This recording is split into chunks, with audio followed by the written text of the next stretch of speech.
एक बार की बात है, चंदनपुर गांव में एक बनिया रहता था जिसका नाम धनीराम था, जो कि बहुत लालची था। वह हमेशा पैसों के बारे में ही सोचता रहता था। जब भी उसे कोई धन मिलता, उसे वह अपनी तिजोरी में इकट्ठा करके रख देता था। एक बार वह कुछ सामान बेचकर वापस अपने घर आ रहा था। रात अधिक हो चुकी थी।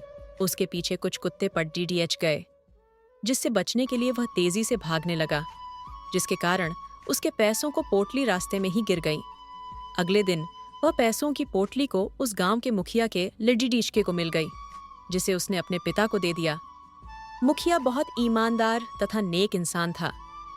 अगली सुबह धनीराम अपने गांव के मुखिया के पास आता है और अपनी खोई हुई पोटली के बारे में बताता है। मुखिया धनीराम को वही पोटली देते हुए बोला, ये लो आपकी अमानत, जो कि मेरे बेटे को रास्ते में गिरी हुई मिली थी। धनीराम पैसों की पोटली को खोलता है और सिक्कों को गिनता है। उसके अंदर लालच आ जाता है।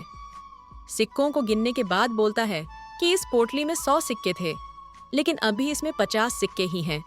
मेरे 50 सिक्के आपने रख लिए, 50 सिक्के मुझे और दो। मुखिया धनीराम को बहुत समझाने की कोशिश करता है कि इस पोटली में सिर्फ 50 सिक्के ही थे, लेकिन धनीराम मुखिया की एक भी बात नहीं मानता। वह अपने राज्य के राजा के पास जाता है और सारी बातें बताता है। राजा ने मुखिया और उसके लड़ेचके को दरबार में बुलाया। दोनों से पोटली में रखे सिक्कों के बारे में पूछा। उन दोनों ने जवाब दिया कि इस पोटली में सिर्फ 50 सिक्के ही थे, लेकिन धनीराम 100 सिक्कों के बारे में बोल रहा है। राजा ने अपना फैसला सुनाते हुए धनीराम से कहा कि आपके हिसाब से कितने सिक्के कम हैं? धनीराम ने बोला, 50 सिक्के कम हैं। राजा ने धनीराम से कहा कि इसका मतलब इस पोटली के असली मालिक आप नहीं हो।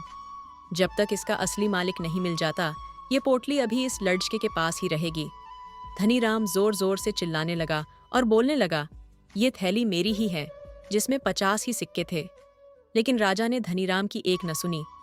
अब धनीराम को अपने द्वारा किए गए लालच पर पछतावा होने लगा। इसीलिए कहा जाता है कि लालच का अंत बहुत बुरा होता है।